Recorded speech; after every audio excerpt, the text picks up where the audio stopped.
Bismillahirrahmanirrahim. Calculus and Analytic Geometry. Mathematics for second year. By Calculus and Analytic Geometry, Mathematics for second year. बिस्मिल्लाहिर्रहमानिर्रहीम chapter 4 है, unit 4। Chapter का नाम है introduction to analytic geometry. Unit 4 introduction to analytic geometry. बिस्मिल्लाहिर्रहमानिर्रहीम। Exercise 4.3। By an area of a triangular region whose vertices are given। भाई जब triangle के vertices available हों ए बी और सी तो एरिया ऑफ ट्रायंगल निकालना है। Area of a triangular region whose vertices are given।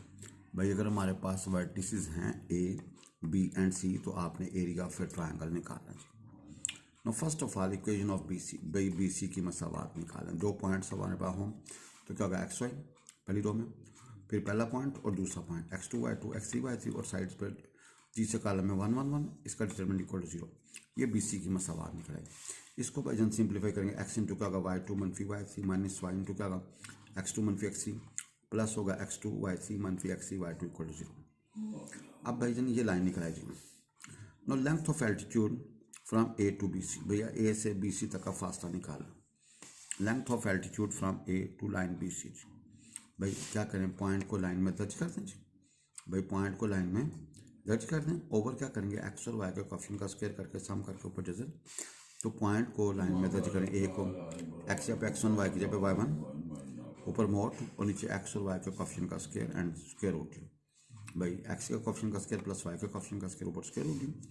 भाई जनता देखें इसको क्या करेंगे जी, ज़रा अरेंज करें तो वी गेट वाई टू मनफी y three into x one minus x two मनफी x three y one plus x two y three minus x three y two. और ये क्या है, बी सी का फार्मूला नहीं भाई, बी से सी तक का फासला बी अवेलेबल हो सी अवेलेबल हो। भाई बी से सी फासला का एक्स थ्री मनफी एक्स टू का whole square plus Y three मनफी वाई टू का होल स्केयर जी। इसकी जगह पे जो राइट बी सी जी। Now area of triangle region क्या होगा, half base into altitude. Now area of triangle region half base, base हमारे पास क्या जी बी सी है और एल्टीट्यूड हमारे पास डी है जी। तो भाई बी सी आगे altitude, B C cancel, we have भाई हमारे पास B C as it is, D हमारे पास ये निकला हुआ है। इसकी वैल्यू पुट करें बी सी के साथ cancel and we see 1/2 y two मनफी y three into x one मनफी एक्स टू मनफी x three y one plus x two y three मनफी x three y two determinant इसका mod. इसको यूँ लिखा है 1/2 X one Y one X two Y two X three Y three, यहाँ पे 1 1 1। भाई इसको खोलोगे ना वही आएगा जी। भाई इसको खोलोगे वही आएगा।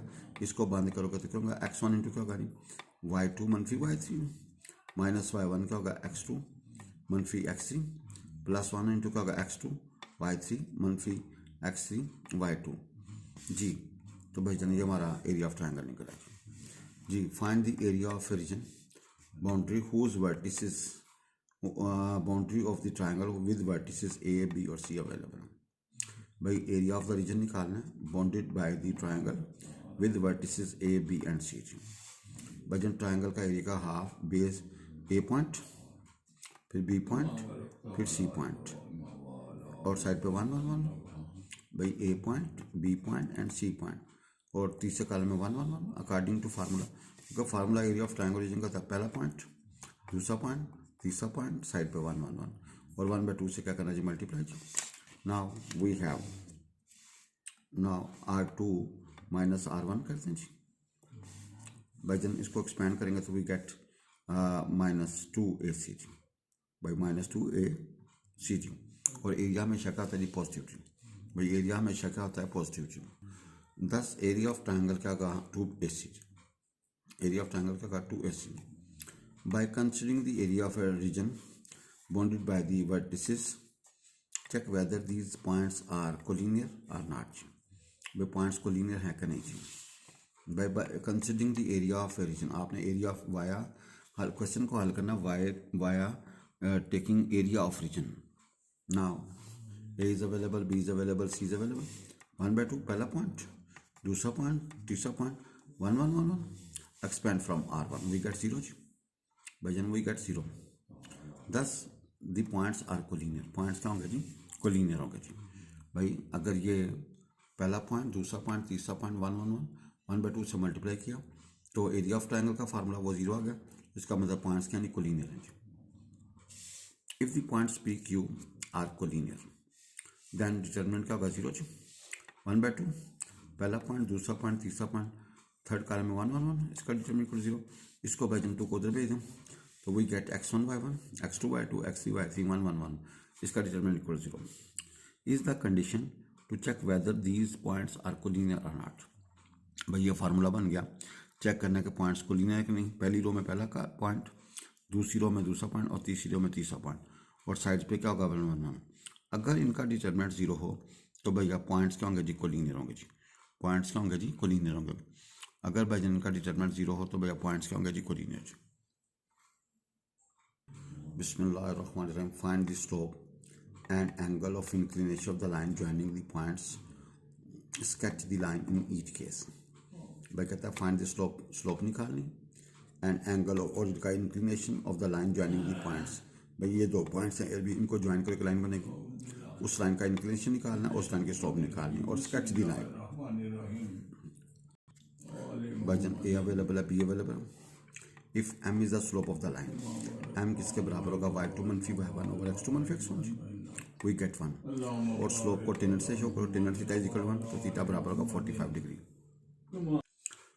Version A available, B available. If m is the slope of the line, m क्या होगा y2 - y1 over x2 - x1, we gate 1। तो टेनर थीटा इसके बराबर होगा 1 के जी। तो 1 कब होता है जब थीटा का 45। So angle of inclination of the line is 45 degree. Now we have this is x-axis, the y-axis. ये पॉइंट है -2 और 4, -2 इधर और 4 ऊपर। we have 5 1 5 इधर और 4 नाम ऊपर जो, तो ये लाइन बनेगी जी। इसकी इंक्लिनेशन क्या निकली जी 45 डिग्री और इसकी स्लोप क्या निकली 5। Now second part, A available, B available. If m is the slope of the line, m बराबर होगा y2 - y1 over x2 - x1 ji, we gate -90। ये स्लोप क्या होगा y2 - y1 over x2 - x1 ji, we gate -90। वजन tender से बराबर है -9 के, तो माइनस टेंडर से बराबर 9 के, इसको टेन पाई माइनस थीटा कर लो इज इक्वल टू 90। तो पाई माइनस थीटा बराबर होगा टेन इनवर्स 9। तो यहाँ से थीटा जो निकलेगा वो निकलेगा -96 degree and 20 minutes. So the angle of inclination is -96 degree and 20 minutes. Now देखें we have a point है, ये 3 और -3 इधर और 2 नीचे, भाई 3 पॉजिटिव और y नेगेटिव, 2 और 7, 2 इधर और 7 ऊपर जी, 2 इधर 7। तो इन पॉइंटों को जब ज्वाइन करेंगे तो ये लाइन बन जाएगी। ये ओरिजिन है, ये x एक्सिस या y एक्सिस। भाई इस तरफ x पॉजिटिव, इस तरफ x नेगेटिव, ऊपर y पॉजिटिव नीचे y negative. Now a is available, b is available. Version A is available, B is available. m क्या होगा y2 - y1 और x2 - x1, we get infinity. So slope of the line is infinity या undefined. Tan theta बराबर है infinity, theta बराबर tan inverse infinity and this is 90 degree. So angle of inclination of the line is 90 degree. Angle of inclination हमारे पास क्या निकला 90 degree. Angle of inclination का निकला 90 degree. Now sketch of the line is, भाई ये 4 6, 4 इधर 6 इधर, भाई बी है 4 8, 4 इधर और 8 इधर। इन दोनों पॉइंटों को ज्वाइन करेंगे तो ये लाइन बन जाएगी। This is X axis, this is Y axis. इस तरफ एक्स पॉजिटिव, इस तरफ एक्स नेगेटिव, इस तरफ वाई पॉजिटिव, इस तरफ वाई नेगेटिव। भाई अगर एक लाइन 2 पॉइंटों से गुजरे उसकी स्लोप किस तरह निकलेगी y2 - y1 over x2 - x1। भाई अगर एक लाइन 2 पॉइंटों से गुजरे उसकी स्लोप होती है y2 - y1 over x2 - x1। ऊपर y वाली रकमों का डिफरेंस, नीचे x वाली रकमों का डिफरेंस, या y1 - y2 over x1 - x2 कर लो। In the triangle A, B and C, by A available, B available, C is available, find the slope of each side of the triangle। each side की आपने slope निकालनी है, each median की slope निकालनी है और each altitudes of a triangle। भाई 9 question बनेंगे जी। भाई आपका triangle A, B and C, A is available, B is available and C is available। now slope of AB, भाई AB की slope y2 a अवेलेबल है, b अवेलेबल है, दोनों का y का डिफरेंस ओवर x का डिफरेंस, y2 - y1 और x2 - x1, we get 1/3। Now slope of BC, भाई b is available, c is available, तो स्लोप किस तरह निकलेगी y2 - y1 over x2 - x1। भाई B is available, C is available, slope किस तरह के वाई टू मनफी वाई वन, बी और सी का वाई ऊपर वाई वाली रकमों का डिफरेंस, नीचे एक्सल रकमों का difference, we get -4। Slope of A C, भाई A is available, C is available, तो स्लोप किस तरह निकलेगी वाई टू मनफी Y one over x two मनफी x one, we get 6/5, we get 6 भाई आपके पास ए बी की स्लोप निकल आई, ठीक है जी, बी सी की स्लोप निकल आई और ए सी की स्लोप निकल आई, ये तीनों साइडों की स्लोप निकल आई, ये स्लोप ऑफ साइड है। तो भाई जन A available, B available, C available, तो हम इसका मिड निकाल लें। मिड किस तरह निकलेगा, फर्स्ट जमा फर्स्ट डिवाइड बाई 2, सेकेंड जमा सेकेंड डिवाइड बाई 2। भाई ए सी का मिड निकाल लिया, फर्स्ट जमा फर्स्ट डिवाइड बाई 2, सेकेंड जमा सेकेंड डिवाइड बाई 2। फिर ए बी का मिड निकाल लिया, फर्स्ट जमा फर्स्ट डिवाइड बाई 2, सेकेंड जमा second divide by 2। Suppose D, E, F be the midpoints of the side BC, CA and AB respectively। भाई BC का जो मिड पॉइंट है वो D है, AC का जो मिड पॉइंट E है और AB का मिड पॉइंट F है।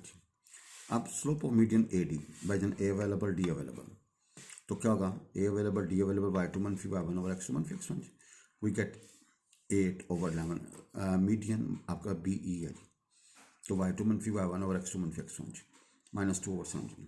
स्लोप मीडियन CF, भाई CF वाई टू मनफी वाई वन और एक्स टू मनफी एक्स वन, तुम्हारे पास कहने का 5/2। भाई आपके पास ये मीडियन की स्लोप निकले AD की, BE की और भैया CF की। अब भाई जनता देखिएगा ये एल्टीट्यूड, यहाँ से लाइन निकलेगी सामने वाली के ऊपर परपेंडिकुलर, यहाँ से निकलेगी सामने वाली के ऊपर परपेंडिकुलर, यहाँ से निकलेगी सामने वाली के ऊपर साइड के ऊपर परपेंडिकुलर, ये एल्टीट्यूड हैं जी। भाई hair AD, BE and CF are 3 altitudes of it। भाई AD altitude है, BE altitude और CF altitude है। वजन AD is perpendicular to BC, लिहाजा स्लोप ऑफ AD और स्लोप ऑफ BC इनका प्रोडक्ट होगा -1 होगा जी। भाई BC की स्लोप आपने -4 निकाल लीजिए, मतलब AD की स्लोप क्या होगी 1/4। अब आपको पता है BE is perpendicular to AC, भाई दो लाइन परपेंडिकुलर तो इनकी स्लोप्स का प्रोडक्ट क्या होता है जी -1। Slope of BE into slope of AC is equal to -1, ये होगा 6/5, तो स्लोप ऑफ BE क्या होगा -5/6। इसी तरह CF is perpendicular to AB, slope of CF into slope of AB is equal to -1, ये हमारे पास 1/3 है, इज इक्वल टू -1, तो स्लोप ऑफ CF क्या होगा जी -3। तो हमने तीनों साइड्स की स्लोप निकाल ली, तीनों मीडियंस की स्लोप निकाल ली और तीनों एल्टीट्यूड्स की स्लोप निकाल लीजिए। क्वेश्चन है by means of slopes, by mean of show that the following points lies on the same line. आपने चेक करना है कि ये जो तीनों पॉइंट्स दिए हुए हैं lies on the same line, एक लाइन के ऊपर हैं, कोलिनियर हैं। भाई आपने बाय मीन्स ऑफ स्लोप की मदद से शो करना following points lies on the same line. भाई गिवन पॉइंट्स कहाँ पे लाई करते हैं, सेम लाइन के ऊपर जी। भाई अगर एक लाइन दो पॉइंट से गुजरे A और B से, इनकी स्लोप का वाई टू मनफी वाई वन और एक्स टू मनफी एक्स वन, ऊपर वाई वाली रकमों का डिफरेंस, नीचे एक्स वाली रकमों का डिफरेंस, ऊपर वाई वाली रकमों का डिफरेंस, नीचे एक्स वाली रकमों का डिफरेंस। भाई ऊपर वाई वाली रकमों का डिफरेंस, नीचे एक्स वाली रकमों का डिफरेंस, वाई टू मनफी वाई वन और एक्स टू मनफी एक्स वन, या वाई वन मनफी Y two over x one मनफी एक्स टू। भाई जन A available, B available, C available, slope of AB, A और B ले लें जी, क्या होगा वाई टू मनफी वाई वन और एक्स टू मनफी एक्स वन, वो 4 निकला। स्लोप ऑफ BC, भाई B अवेलेबल, C अवेलेबल, तो स्लोप क्या होगी जी वाई टू मनफी Y one over x two मनफी वाई एक्स वन, ऊपर वाई वाले रकमों का डिफरेंस, नीचे एक्स वाले रकमों का डिफरेंस 4 आ गया। भाई TC भी निकालना है, AC की स्लोप जी, A और C अवेलेबल है, स्लोप किस तरह निकलेगी वाई टू मनफी Y one over x two मनफी एक्स वन, वी गेट 4। भाई as slope of AB, slope of BC और स्लोप ऑफ AC बराबर है, hence given points are ABC are on the same line जी। भाई points ABC क्या होंगे जी, lie on the same line जी। Now A is available, B is available and C is available. Slope of AB, भाई A available, B available, y2 मनफी y1 और x2 मनफी x1 and slope of BC, भाई B available, C available, slope का y2 मनफी y1 और x2 मनफी x1। अब slope of AC, A available, C available, y2 मनफी y1 और x2 मनफी x1 10/3। आपको तो स्लोप ऑफ AB बराबर है स्लोप ऑफ BC बराबर है स्लोप ऑफ AC, भाई तीनों की स्लोप्स बराबर है, hence points ABC lie on the same line. Points कहाँ पे लाई करते हैं, सेम लाइन के ऊपर। Now A is available, B is available and C is available। भाई A is available, B is available and C is available जी। भाई slope of AB निकालनी हो तो ऊपर y वाले रकमों का डिफरेंस, नीचे x वाले रकमों का डिफरेंस, y2 मनफी y1 और x2 मनफी x1, वी गेट 2/7 जी। Slope of B C, B is available, C is available, ऊपर वाई वाली रकमों का डिफरेंस, नीचे एक्स वाली रकमों का डिफरेंस, तो वी गेट वाई टू मनफी Y one over x two मनफी एक्स वन 2/7। इस तरह slope of A available, C available, ऊपर वाई वाली रकमों का डिफरेंस, नीचे एक्स वाली रकमों का डिफरेंस, वी गेट 2/7। आपको स्लोप ऑफ ए बी बराबर है स्लोप ऑफ बी सी बराबर स्लोप ऑफ ए सी, भाई तीनों बराबर हैं। Hence points A B C lie on the same line. भाई तीनों पॉइंट्स कहाँ पे लाई करते हैं, lies on the same line, इनका तीनों पॉइंट्स को लीनियर है। No A is available, B is available and C is available. भाई slope of A B, A is available, B is available, तो स्लोप किस तरह निकलेगी, वाई टू मनफी Y one over x two मनफी एक्स वन। तो भाई A is available, B is available, तो स्लोप ऑफ क्या बनेगी, A minus B over C minus A. Slope of B C, B is available, C is available, ऊपर Y वाली रकमों का डिफरेंस, नीचे एक्स वाली रकमों का डिफरेंस, वाई टू मनफी Y one over x two मनफी एक्स वन जी। हल करने के बाद ए मनफी B over C minus A जी। स्लोप ऑफ ए सी निकालनी हो तो क्या होगा, A available, C available, Y two मनफी Y one over x two मनफी एक्स वन जी। वी गेट ए मनफी बी ओवर सी मनफी ए। आपको पता है स्लोप ऑफ ए बी बराबर है स्लोप ऑफ बी सी बराबर है स्लोप ऑफ ए सी। भाई तीनों स्लोप्स बराबर हैं। Hence points A B C lie in the same line. भाई पॉइंट्स कहाँ पे लाई करते हैं, सेम लाइन के ऊपर। भाई जन पॉइंट्स कहाँ पे लाई करते हैं, सेम लाइन के ऊपर। नाउ क्वेश्चन है फाइंड के निकालना है, so that the line joining A and B and line joining C and D. भाई ए बी को ज्वाइन करोगे लाइन बनेगी, सी डी को भी लाइन ज्वाइन करोगे लाइन बनेगी। वो कहता है पैरेलल हो और परपेंडिकुलर। कहते हैं के की जगह पे क्या रखें कि ए बी लाइन और सी डी आपस में पैरेलल हो जाए, और के की जगह पे क्या रखें कि ए बी और सी डी आपस में क्या हो जाए, परपेंडिकुलर हो जाए। भाई जन slope of A B, A available, B available, तो स्लोप का वाई टू मनफी Y one over x two मनफी एक्स वन, वी गेट 9/7 मनफी K. Slope of C D, भाई C is available, D is available, slope का Y two मनफी Y one over x two मनफी x one, we get 1/2 D. Suppose A B is parallel to C D. भाई A B parallel किसका, सी D के, लिहाजा slope of A B बराबर होगा slope of C D के। भाई A B is parallel to C D, लिहाजा slope of A B और स्लोप ऑफ सी डी बराबर थी। वी गेट 9/7 मनफी के इज इक्वल 1/2। हल किया तो के माइनस 11 निकला जी। इस तरह suppose A B is perpendicular to C D, A B is perpendicular to C D, लिहाजा slope of A B into slope of C D क्या होगा, -1 जी। नाउ दोनों पुट किया जी, is equal to -1। Now simplify किया and we get K बराबर होगा 23/2 जी। भाई के क्या होगा, 23/2। भाई जब दो लाइन्स पैरेलल हों तो स्लोप करती है बराबर, और जब दो लाइन जब परपेंडिकुलर तो उनकी स्लोप्स का प्रोडक्ट करता है -1 जी। और जब दो लाइन्स पैरेलल हों तो स्लोप करती है सेम, और जब दो लाइन्स परपेंडिकुलर तो उनकी स्लोप्स का प्रोडक्ट होता है -1 जी। भाई जन अगर दो लाइनें पैरेलल हैं तो उनकी स्लोप्स बराबर, अगर स्लोप्स बराबर होंगी तो लाइन्स क्या होंगी, पैरेलल होंगी। अगर दो लाइन्स परपेंडिकुलर तो इनकी स्लोप्स का प्रोडक्ट -1, अगर स्लोप्स का प्रोडक्ट -1 होगा तो लाइन्स आपस में होंगी परपेंडिकुलर। भाई अगर लाइन्स पैरेलल तो स्लोप बराबर, और अगर स्लोप बराबर तो लाइन्स क्या होंगी पैरेलल जी। अगर लाइन्स परपेंडिकुलर तो स्लोप्स का प्रोडक्ट होगा -1 जी।